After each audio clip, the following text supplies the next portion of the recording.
శివశక్తులు అంటే మేమందరం శివశక్తులమే.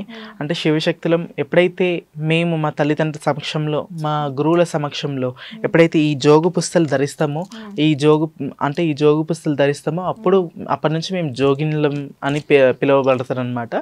అయితే మా ఇంకా శివశక్తి మొదటి నుంచే శివశక్తే, కానీ ఈ జోగు పుస్తలు వేసుకున్న తర్వాతనే జోగినిగా పిలువబడతారు. అంటే మీరు మెడలో ఆ తాళి ఎవరు కడతారు? దానికి ఏమైనా కార్యక్రమం ఏమైనా చేస్తారా అసలు? మాకు ఎప్పుడైతే దేవుని కళ్యాణం మా ఇంట్లో చేస్తారో అప్పుడే ఇంకా మమ్మల్ని కూడా ఒక పెళ్లి పిల్లలాగా అలంకరించి మాకు కూడా పసుపు, అమ్మవారితో పాటు మమ్మల్ని కూర్చోబెట్టి పసుపు పెట్టి కత్తికి భాష్యంగం కట్టి మాకు కూడా భాష్యంగం కట్టి ఇంకా తర్వాత ముత్యాల తలంబ్రాలు పోస్తారు. ఇంకోటి ఏంటంటే కత్తికి తోటి కళ్యాణం చేపిస్తారనమాట. అయితే మా గురువులు, మా పెద్దలు ఉంటారు, మా ఒగ్గు పూజారులు, దాంట్లో కూడా గురువులు ఉంటారు అనమాట.